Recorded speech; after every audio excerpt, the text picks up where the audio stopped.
Good afternoon, everyone. We are talking with Kevin Garcia today. Oh my, what are all of a sudden I'm putting filters all over my face. Hi! Talking with Kevin Garcia. I'm so excited. It is LGBTQ History Month, and in celebration, we are talking to people that I consider to be educators within the LGBTQ community, are part of the LGBTQ community, or also specifically for Kevin, I consider him to be someone who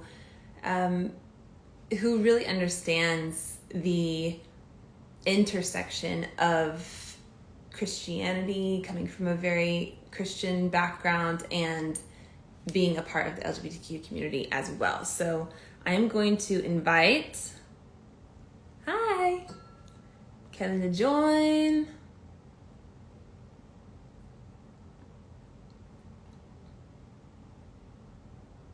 All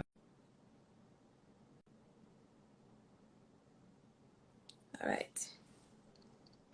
Oh, yay! Yeah, we did it. We did it. Hi. Hi, honey. How you doing? Oh, I'm so good. I just flew back in from New York. Well, so listen, you're on a roll. You're I working know. hard working woman. I'm so happy to get to talk to you, though. Me too. I hope you're having a great day because I'm having a wonderful day. Are you having a wonderful day? Yeah, I went on a date last night and a coffee date this morning. So like, What? you know, That's exciting. yeah, it feels nice. So I love that. yeah, so I'm having a great day. I am so glad I get to sit down and chat with you. So thanks for having me with your crew. I'm glad to be here. Yes, of course. Everybody, this is the Kevin Garcia. You are a digital pastor, mystic theologian, a spiritual reformation coach, and author of Bad Theology Kills, which I have right here. Boo-boo! All these things Hey! are true statements. Yes, yes, it's so true. So I wanted to sit with you because it's LGBTQ History Month. And in honor, the Read with Jules book club is going through Unclobbered by Colby Martin, which I believe actually you were the one who recommended this book to me. I might have. He's one of the people for folks who are starting out in the conversation. I always point them in his direction, especially if you need a very clear biblical case, like Yes. verse by verse by verse. It's an excellent resource in that way. Yes. Awesome. Well, I consider you to be, your platform on Instagram is so celebratory of your queerness, which I adore. And even just visually, the way that you self-express, I think is so powerful. And an important conversation that you and I can have today, what I want to have is talking about coming from the context of, what's the book called? It's called Unclobber by Colby Martin. Someone just commented. And then Kevin's book is called Bad Theology Kills. Did you get that? Yeah. Also, that's Hey Saw, big fan. I think you're real neat. Wow, Hey Saw. Sorry, I'm having a little starstruck moment. I'm okay. I'm cool. You're fine. That's so awesome. Okay, so I come from a very traditional church background. So just for the viewers, people that are listening, just know that when I talk about the church, I was raised in the evangelical church. My dad is a pastor. I love my father. He's a very traditional man. But when I relate to the church, or when I talk to the church, that's the context from which I am coming from. So I want to hear from you, though, Kevin. Like, tell us about your history with Christianity and the journey that eventually led you to coming out as queer 6 years ago. Yeah. So like every good queer Christian, well, sometimes I call myself a Christian, depends on the day, but I always say every good Christian testimony starts out with, I came from a good Christian family. And I did. Like, I was super pious. I was baptized at age 9, and I had what I felt was a really, really incredible, this incredible connection to spirit and to God, like at 9 years old. And so like later in life, I'm like, oh, that was what, all these saints throughout history having these mystical experiences. I'm like, oh my God, it happened to me. Mm. And so started then I was very earnest. I was very pious. I uh, felt at home in church. And fast forward to high school, and I noticed that I'm attracted to boys for the first time. And it's like, oh, this is going to be a problem, isn't it? Oh, And so I got super scared because yeah. growing up in evangelicalism, I learned one thing about quote unquote the homosexuals, and that Hmm. is that they were dirty in rebellion to God and we're all going to die of AIDS. That's Hmm. what I was taught. So like that's immediately what I thought of. I said, I don't want to rebel against God. I love God. Like, Right. and so of course I kept it a secret. I'm just like, I'm just going to pray about this. And then my dad uh, just asked me point blank one day if I was gay, and I'm like, kind of. And he added me to my mom. My mom put me in a ex-gay therapy program because she believed at the time that was the right thing for her to do. Right. Um, and for 12 years, I bought in because I Wow. had someone tell me, while you didn't choose your sexuality, it is your duty to work Mm. against it, to fight against it. Wow. And so I learned a really, really crappy, shitty pseudo-science Hmm. that, said, oh yeah, causation, this is the cause, this is the result. Obviously, they're connected. Hmm. None of it was true or founded. And so I was still very much dedicated to those ideas. Even after Exodus International closed their doors, Yeah. I was like, okay, so maybe that's not the way, but I know that what the Bible says. And so even after that, all the way through college, all the way through post college for 2 years, I tried really, really, really, really hard to pray away everything, you Yeah. know, because if God could, part the seas, if God could raise the dead, Mm. all these things, I, a little bit of sexuality change couldn't be too bad. It couldn't be too hard, right? Mm. Um, but then like there was something that like hit me when I was just like, really praying about it. It's like, just because God can do anything doesn't mean that God is going to do everything just because I want it. And if everything that happens, like is the will of God, otherwise it would happen, like then maybe there's a different way to look at this. So like for the first time in my life, I Googled the words gay and Christian together, and I found Matthew Vine's little talk on the internet.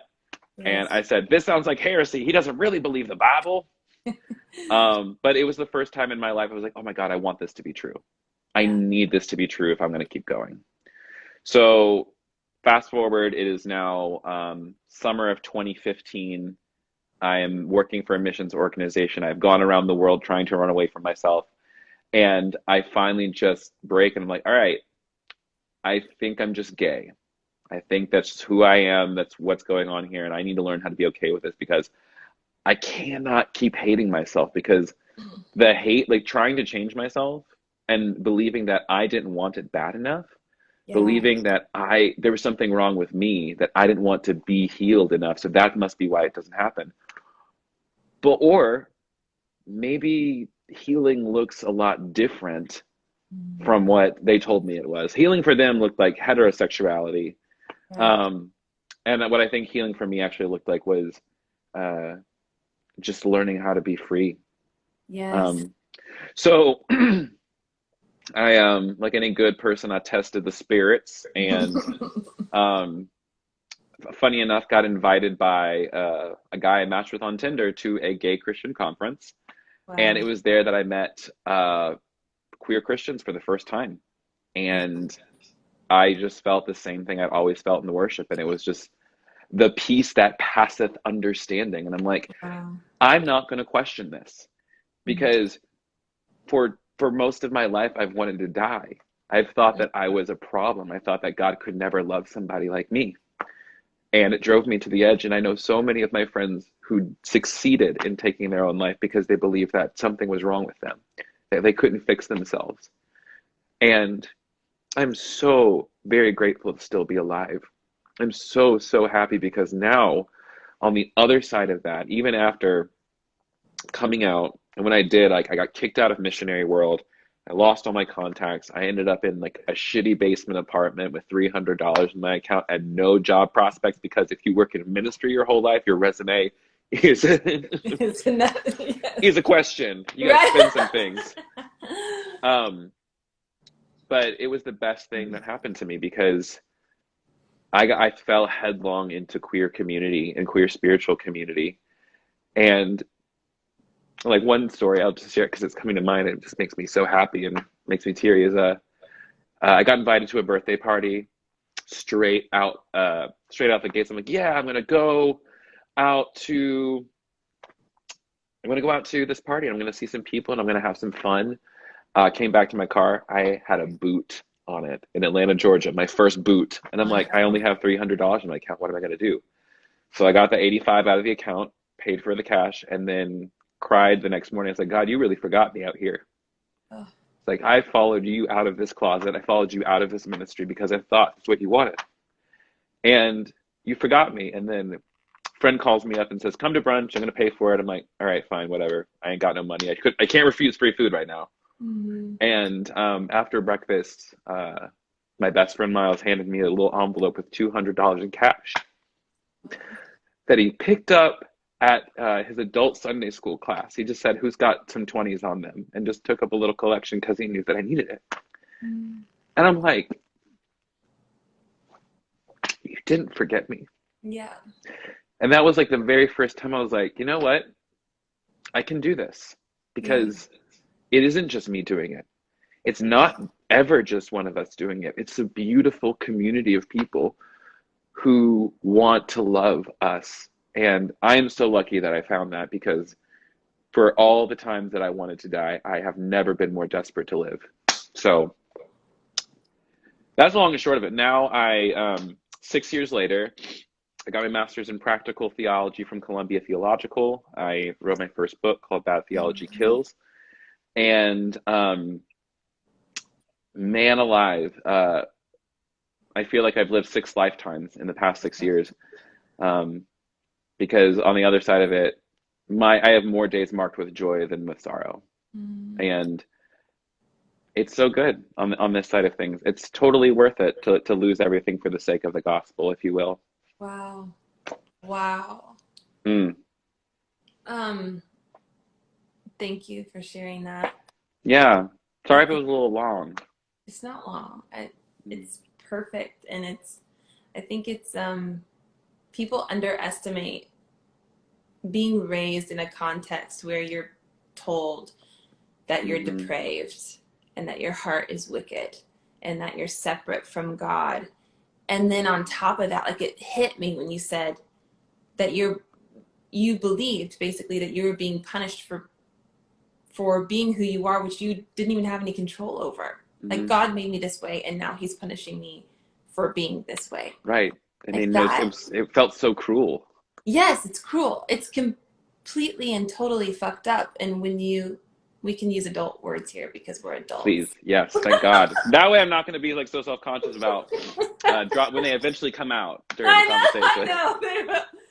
But yeah, just the damage of believing that God would make you some way that is against God's will and then ask you to change it. I mean, so you said in one of your posts, even after trying to do the right thing, Mm-hmm. Quote 12 unquote. years of ex-gay therapy, years of service to the church, years of vacillating between feeling convicted of my sin and resentful of this supposed call to celibacy. After all of that, I still wanted to take my own life, and I tried.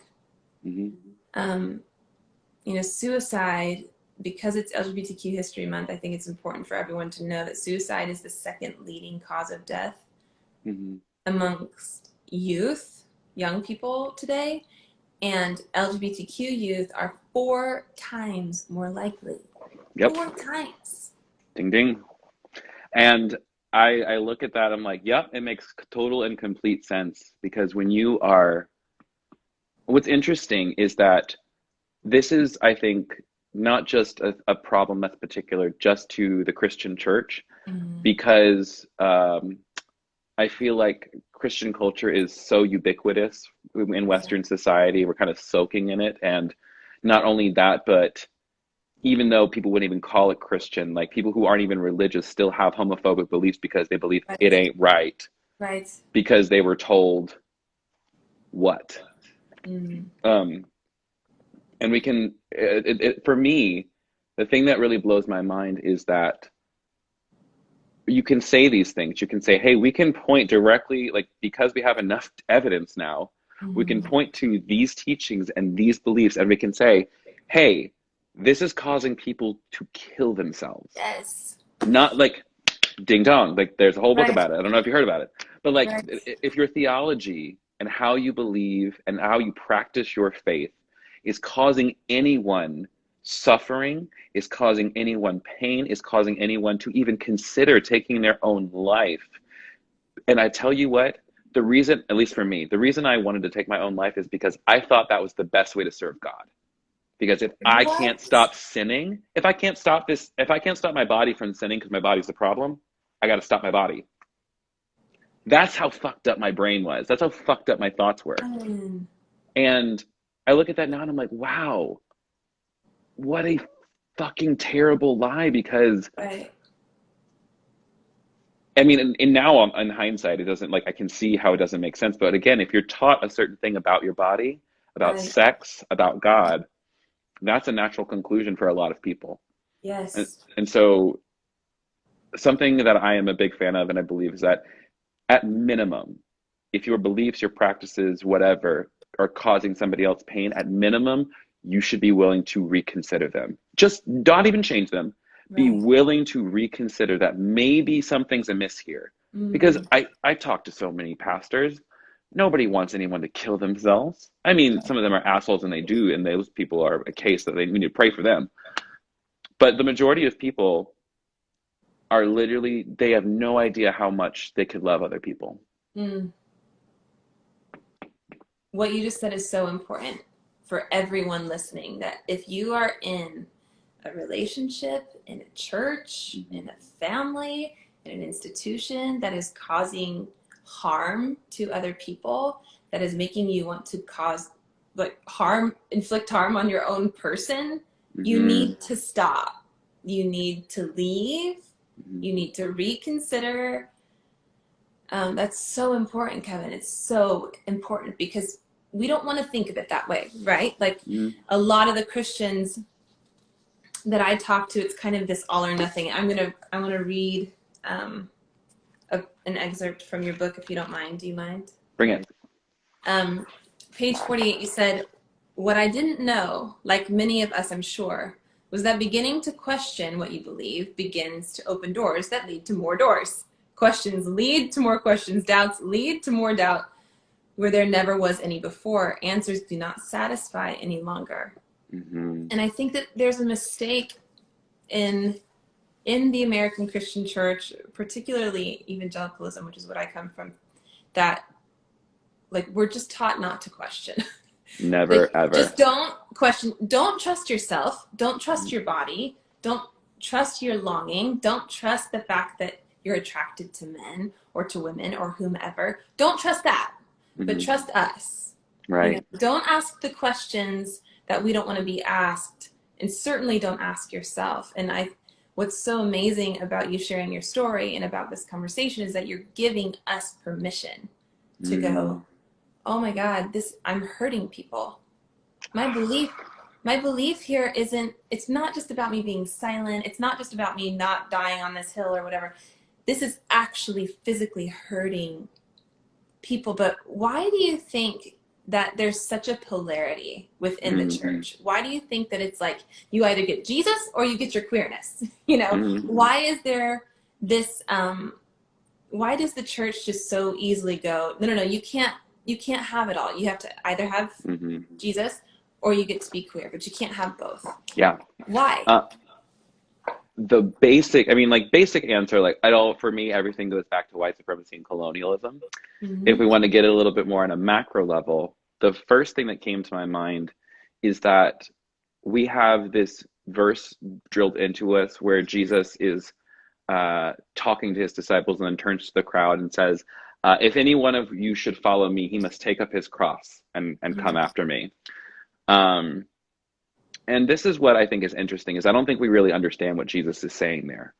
Right before that, Jesus feeds the 5,000. The people, the teachers of the day are asking for a sign. Jesus says, no, because even if I gave you a sign, y'all wouldn't believe it anyways. I'm out. And he gets in his boat and pieces out. And while he's on the boat, he's asking his disciples, who do people say that I am? And the disciples say, some people say you're John the Baptist, others Elisha. And he says, well, who do you say that I am? Peter says, I believe that you are the Christ. You are the Messiah, the one we've been waiting on. And Jesus says, blessed are you, Peter, for upon this rock I shall build my church. And then the text goes on to say, Jesus began to teach them many things, and that the Son of Man must be given over to the authorities and be crucified. Peter takes him aside and says, Jesus, you just told me that I'm going to be leading this thing. And you telling us that we're going to die is like not exactly great recruitment strategy. And so Jesus turns to the crowd and he says, you thought, first of all, he says, get behind me, Satan, which I think is a callback to Satan, like when he was in the desert. I'm just like, Jesus got triggered because someone was questioning his identity, his authority, what he's here to do. Yes. And so Jesus turns and says, listen, if you're going to follow me, this is what's going on. And why? Here's the question. Why did people get crucified? It's not because they were good Roman citizens. It's not because they were just peaceful every day, just average Joes. It's because they challenged the system. Right. It's because they were causing drama for the people in power. It's because Jesus was going in here and saying, if you love each other enough, it's going to take away powers from people at the top, and people at the top are not going to like you. And I know when we go to Jerusalem and we start proclaiming these things, when we stand in solidarity with our people who are being occupied and destroyed and oppressed, when we stand in solidarity with the most vulnerable people, it's going to get you killed probably. Yeah. And that's what it means. If you want to follow me, solidarity with the poor, solidarity with the oppressed is not an option. Wow. And people don't see that. They just think, I have to suffer. That's what they think. They think the cross is just suffering because I love Jesus. Right. I'm suffering because I love Jesus and I'm a Christian. No, you're not suffering because you love Jesus. You're suffering because you think that you have to be an asshole to everyone. Right. You think it's a lot easier than that, my good friend. And I think the reason there's such polarity is because the Christian narrative overall has been marked by suffering. If we're not suffering, we're not doing it right. If we're not having at least a little bit of a struggle somewhere, we must be a little too comfortable. There's no room for joy. There's joy is not centered. Pleasure is just a four-letter word. Right. Different expressions of ways of being human, period. What's so interesting to me is that the Christ is this giant, universal, ever-expanding love. And Christians want to say, God made it. God made them male and female. Right. I'm like, that's what you're getting stuck on, the form? Yeah. And I'm like, man, it can be a lot simpler if you'd like it to be. So I think the reason there's polarity is a centralized narrative of suffering, and two, fear of hell. Because at the end of the day, most people think that if they do not do what they're supposed to do, God is going to send them to hell for eternity. God is going to punish them. For me, it's like when I remember when I was 16 and trying to have a secret boyfriend while also trying to be an ex-gay. Didn't work out. But I had this little high school boyfriend, and I had to break up with him because I thought to myself, if we keep dating, I'm taking me to hell and I'm taking him to hell with me, and I can't do that. Right. And I'm like, hey, they really did a number on me. Yeah. But yeah, go ahead.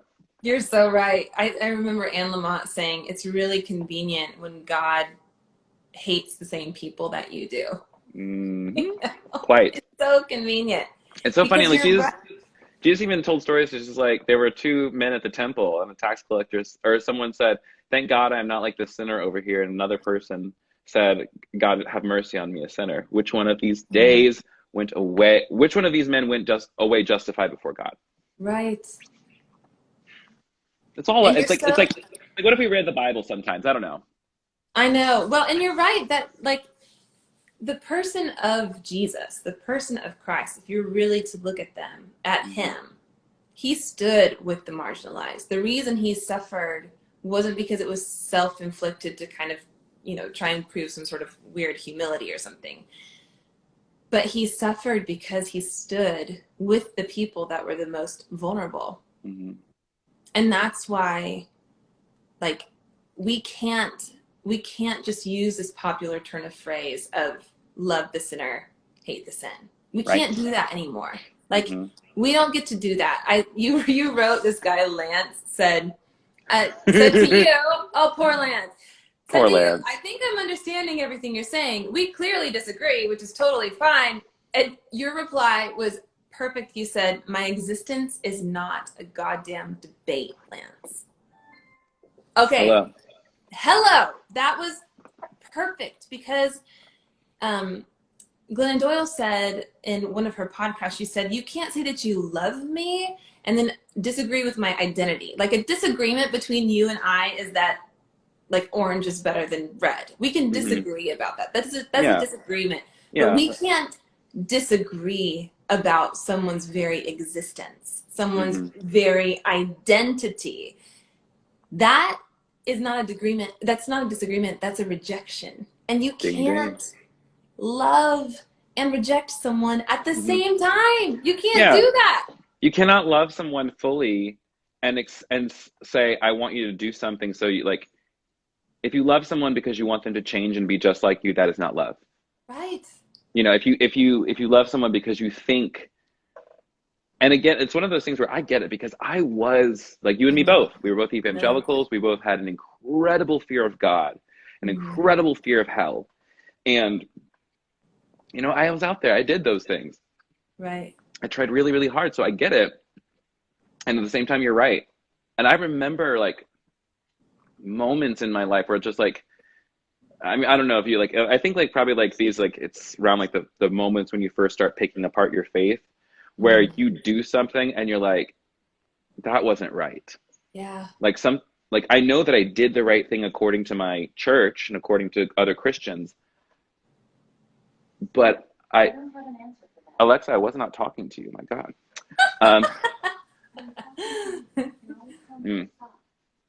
Goodness. But that's really, I always think I have, like, a lot of mercy for younger me and the me before. And I think that's why now on this side of it, it's like, I get why people do that, but I think you're right. It's like, it is really, really clear to me when you actually do not know a queer person. Right. And that's the thing. If you had a queer friend, actually a queer friend that you really loved, you did life together, and you've had all these discussions, let me tell you what, if you start telling them that you think they're going to go to hell, they're not going to come around no more. And they're not going to be your friend. You know why? Because hearing, hey, oh my God, I love you so much. I love being around you. Let's go shopping. You can be my gay best friend. Oh, by the way, did you repent yet? Right. Hey, can we get coffee to talk about your lifestyle? Right. And it's like, you cannot love me and also think that, like, I'm a project to be worked on. You cannot love, also, if you love someone and you think they're going to hell, do you see, like, do you not see how that's just weird? Right. And that's the thing, is that, like, I think there's this weird alternative logic that Christians are forced to hold. Like, it's like these two things that are, like, clearly, like, in conflict with each other, like, love one another as I have loved you. Yes. And also love the sinner, hate the sin. Right. No. It's also, I think also, like, the definition of sin is wrong here. Like, people say, love the sinner, hate the sin, which means hate the things that they do. That's what they think. They think sex and sexuality is something that you do. It's not something that you are, or and so they're just talking about sex acts. They don't have, like, a scaffolding in their mind for something bigger. But what I think sin actually is separation from God. Is like anything that disturbs the peace within ourselves, within another person, things left done or knowingly undone that cause suffering in the world, that cause separation. That is what I think is sin. And so if I'm going to say love the sinner, hate the sin, I was like, how about we just love all of it? I love myself, and I love the fact that sometimes I feel separated. Yeah. I love me in every single aspect, and I love every person where they are at. Like, other people's belief in their connection to God should not be a bearing on whether or not I love them. Right. And so even Oh. if I was like a conservative Christian, if I just read the GD Bible, Mhm. I don't know. These are the conclusions I come to. It's a lot easier to love people when you don't think they're going to hell. Right. Well, and I like your point about sin being separate from God. Hmm. And what is more separate from God than denying who God made you to be? Hello. There's nothing more separate than that. Let me tell There's you what, when nothing I was more in the closet, I was living in sin. Yeah. All right. Yeah, that's such an interesting way of looking at it, that actually being separate from God is disconnecting yourself to your own knowing, Hmm. disconnecting yourself from the source of love, from the Hmm. source of the divine, from God who's internal, intrinsic Hmm. within you. When you don't listen to that, when you don't listen to the very, very voice of God within you, Hmm. you are disconnected Hmm. from love. You're disconnected from the very source of power when we disconnect ourselves from who we are. And Jesus's whole point was like trying to, like, the reason Jesus went around meeting people's physical needs first is that oftentimes the miracle for people who are hungry is a meal. The Mm-hmm. miracle for people who are friendless is a friend. And then once you get those needs met, once you get those physical aspects of your life balanced out, you can then do the hard work of like going inside and like talking about healing your inner wounds. Do the inner work about talking about energy and spirit and all that other woo woo crap that like really gives me life. Yes. But like first and foremost, like the reason this is such like a very important thing to talk about too is because it's a physical need. Yes, it Like is. there is a it's the reason I say physical is because it's between people. Like I can approve of myself all day, and Mm-hmm. that's good, and that'll be the thing that anchors me in the end. And if I go through my whole life hearing from other people that I am a no good, dirty, rotten center piece of shit, that's what Exactly. eventually I'm going to start thinking because those are the thoughts that get implanted in me. And Right. when you're young and you're impressionable, when you have people in authority that are telling you this is what God, the Right. supreme power of the universe, says about you, of Yes. course you're going to be doing things that work against your self interest. Of course you're going to be living in sin, if you will, living Right. in separation. Right. And for me, this is how I know that I'm such a church woman sometimes. What the antidote to this is what John the Baptist said, which is repent. Change your mind. That's all repent even means, metanoia. Yes. Change your minds for the forgiveness of your sins. Change your minds to end the separation between spirit and you. Woo! Yes. Come on, somebody. That is so good. I And did I not think come to it's, preach today. yes, you did. I think it's so interesting how churches, many churches that are teaching, sorry, my You're good. phone You're good. got weird. Um, that are teaching oppressive and upholding oppressive theologies, or even just not speaking about oppressive theologies, which is Hmm. just as dangerous. Oh yeah. Um, they hide behind non-affirming, and I don't mean to be critical, but I love words, and when we mask our beliefs Hmm. behind this sort of pleasant, oh no, we're just non-affirming. Like we Hmm. welcome, but we're non-affirming. It's like, so culture kind of has accepted the fact that you are either racist or you are an anti-racist. Like Yeah. you fall into one or the other. You're not an you can't say I'm not anti-racist. Hmm. That would be, you're just a racist. Yeah. So, You so don't you get are to say, racist. you don't get to like use this weird sort of double negative to hide Hmm. behind. And I think that, Yeah. Welcoming but non-affirming is a right. double negative. Oh, it is. It's such a double negative, and I think it's so dangerous because People think homophobia, it's even if, enough. what's that? People think that's enough. They think it's They enough, don't think they're and being homophobic. They think they're being as nice as they can be. right, but we have to stop and consider our children. I have to stop and consider my children. I don't know who my children are going to become. I don't know Hmm. that. Like I think about you as a young boy Hmm. sitting in the church pew, and like how damaging it is for someone to be preaching into the minds of our children that they are Hmm. separate from God, that they cannot trust themselves, that, and if you happen to love a girl and you're a girl, that you are even more separate from God. And now you're living in sin. Like, think about our Hmm. babies. Like You that's, know? and that to me, like that's all the proof I need. Mm-hmm. I work with a really wonderful youth group called Beloved Arise. It's an Yes. LGBTQ affirming youth group. And from that, there's also another one that's coming out of that called Affirming Christian Youth Ministries.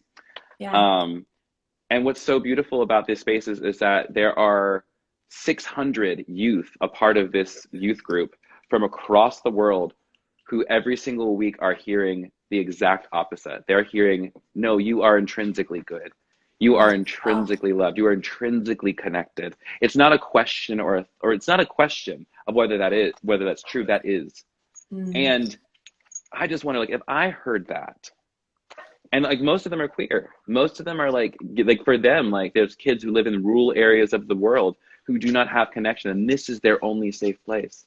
Right. And I'm like, why is it that a Zoom call once a week is the only safe place for a kid? Mm. That's fucked up. Yeah. And Because it's if not just safe hypothetically, it's actually physically safe. Our youth are physically not safe from themselves Mhm, because of these dangerous, bad theologies that are mhm, killing our babies. yeah. And that for me, I've told people many, many a time, just like I care about two things. It is my peace and keeping queer people from killing themselves. And Mm. keep and then if I were to say like a tertiary thing, I want to show them how to become joyful again. Yeah. Because like I think like that is something like continuously, like the greatest out dog, I swear to God, if you bite me again, we're gonna have a moment. Go lay down. Go. Go. He I wants love to you. play. She's go to your spot. Go. She's like, I need my moment on the She screen, please. she just really wants to uh, girl, do not make me put you out. She's like, I know that you're on the phone and I'm gonna mess with you right now. Um, tell me what we were saying just a second ago to get me back on track. So we were talking about being safe, physically Mm, safe, and that you're like what you want to do is you want to keep queer people from killing yeah. themselves and offer joy as Mm, well. yeah. I think that's one of the things that is pointed back again, again, and again is actually my favorite litmus test that Jesus gave to us for how we can test out what a theology, whether it's good or bad, is he says a good tree is only going to bear good fruit and a bad tree only bears bad fruit. Good trees do not bear bad fruit and bad trees do not bear good fruit. Right. Let those who have ears hear it. And Right. so when you look at the fruit of a non-affirming, oh, two things. Non-affirming. That word, the phrasing from an organizing perspective is actually, we want to say like, no, just say it, you're bigoted. From an organizing perspective, they're never going to say that they're bigoted. They're going to say that they're religious. And Right. so when I'm thinking about using the term non-affirming, they're like, oh, no, no, we affirm you. We love you. It's like, no, no, no, no, you are non-affirming. And so Right. to get them to say that they are non-affirming causes within them some kind of cognitive dissonance. It's like, well, am I non-affirming? Is that bad? Like, Right. it's it was strategic in the development of different sorts of languages within the movement to get Mm. people to say non-affirming so that they would actually like be able to see what they were actually standing by. Mm. But I think you're right. I don't think it goes far enough personally. No, it doesn't. Um, but the thing that, so when I'm thinking about the fruit of non-affirming theology and non-affirming practices, what does it do? People are killing themselves. People are developing mental health issues. People are abusing drugs at a higher rate. Mm-hmm. You know, the list goes on and on and on. Parents are kicking their kids out of their homes. If that is not some fucked up, rotten fruit, Mm-hmm. I don't know what to tell you. Right. Like, because, you know, that's horrifying. Right. Now, and then on the flip side, if we look at the fruit of affirming theology, of when people embrace the fullness of who they are, I mean, I'll speak for myself. I don't want to kill myself anymore. I was able finally to get the mental help I actually needed, not the pseudo fake psychology from a biblical counselor.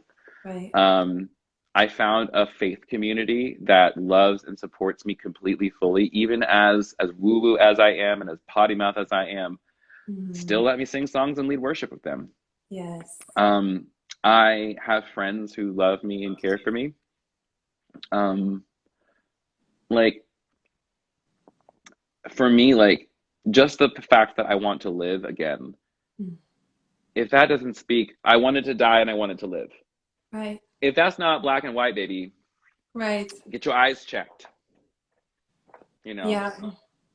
It's got to be one of the most important things that you have said in this conversation is take Mm-hmm. a hard look at if what you believe is hurting other people. Mm-hmm. And be If what honest. you Yeah, if what you're being taught could potentially be hurting Yeah. your child down the road. Like imagine if your son or daughter came out as queer or And your trans entire life, you were just, because if and your you entire life, passively sat by, just been passively sitting mhm. there and allowing them to just soak in this poison. What's so sad is I have so many friends who didn't come out till later in life because their families were toxic environments for them. It was Right. not safe for them. So they had to wait till they got down the line, got jobs, established lives, basically just like lived one life out in the world and then went home and were closeted again. Mm-hmm. And then when they came out, their family splintered. Right. And I'm like, shouldn't have to be that way. It Like, shouldn't. and also, I just want to say for the record, God is not asking you to pick between you, your child, and God. Right. Like, God is not asking you, like, if anything, God is calling you to love your child even though you don't understand. Mm-hmm. Like, especially if you don't understand, love your Yes. child. Because, Yes. like, at the end of the day, like, I have never met a mother or father who has regretted loving their kid Mm. all the more. And like at first my mom wasn't able to do that for me, but 12 years later when I finally came out to her, she said, "Kevin, I do not understand, but I promise I'm going to be there for you no matter what." And that was it. That's all I needed. And it took her even a little while to come around after that. But when I tell you that it is so good to see my mom blossom the way she has, it's so amazing to see people change their minds, and it's Mm. possible. And it's necessary. And if you're out there and you're listening to this or watching this later and you're wondering if it's okay to love your gay friends or love your lesbian neighbor or to love your trans coworker, um, it's not only okay, it's necessary for your liberation. Because you will not know the love of Christ until you can love every single person you see with absolute abandon. And that is what being queer has taught me is I can love somebody. Even the people that hurt me, because now I understand like you're an illusion. Like Mm. you're trapped in a mindset that I Mm. was trapped in for so long. And I know that if I can be free, you can too. Woo! And that's really, I think, like the real heart of all liberation theology is not just for marginalized people. It's that even the person who kicked me out gets to come home. And that, my friend, is so annoying sometimes, but also at the same time, like that's really what in my heart of hearts, I would want everybody to experience the joy I have because it's so good. Like Mm. that's the thing is that people think like when we leave like the churches and we leave these institutions that we're leaving God behind, but it's just like you have no No. idea. What does Jesus say or what does God say in I think Isaiah he's talking to no book of Numbers. God is talking to Eli, uh, and oh no, he's talking to Samuel. This is in Samuel, First Samuel. Mm. Samuel hears from God in the night, and he says, "Speak, Lord, your servant is listening." And he says, "I'm about to do something in Israel that has never been done before, and all who hear about it, their ears shall tingle." Wow. And that to me is where we are right now. God has been whispering, "I'm about to do something new," And when Yeah. you hear about how good I am, how big I am, how much love I have to heal this world, Yes. like for me, I've already got the tingles. Like Yeah. I heard that call years ago, and that's what I followed. So Yes. you can tell me all day long that I ain't got a relationship with spirit, but look at the fruit, baby. That's right. Look at the material. That's right. Whew. I love you. I love you Thank too, you. Julie. You're just a good friend. Hmm. You are a Oh. good friend. I think it was Megan Watterson who said, love only ever expands.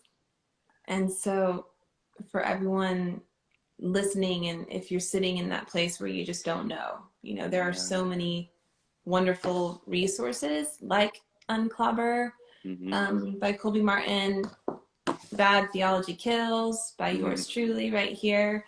Yeah. There's so many resources and books and lectures and videos Mm-hmm. that you can watch, but at the end of the day, I think maybe the more simple thing is, Mm-hmm. what is love asking me to do? And Yeah. love only ever steps forward.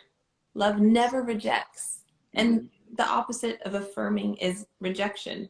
Mm-hmm. So love will never reject. Love will only ever expand. Love will only ever bring closer and step closer. Mm-hmm. And um, yeah, you said I'm genderqueer.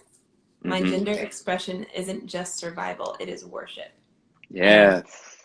I have to tell you that you are a worshipful person. Like, Mm-hmm. you radiate worship, your spirit is alive, you are so sincere, and just really appreciate you Damn.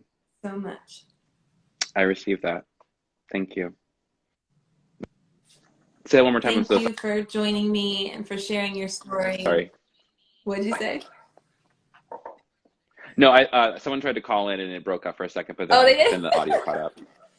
Well, thank you for joining me, and thank you for sharing your Mm-hmm. story, and thank you everyone who has joined and listened Mm-hmm. in. We love you, and you Yeah. are exactly as you are intended to be. You are 100%. not separate from God. You are Mm-mm. divine. Trust your knowing, trust your heart, Mm-hmm. and you are so loved. 100%. That's the gospel, everyone. Thanks for coming That's to right. church. Yes. I loved you. Thank Thank you so much for you. having me. Thank you for having me in front of your people. I know that is Yes. it's such a privilege. So thank you. Yes. Thank you so much. Love to you. Bye, Bye, honey. everyone. Bye, everyone.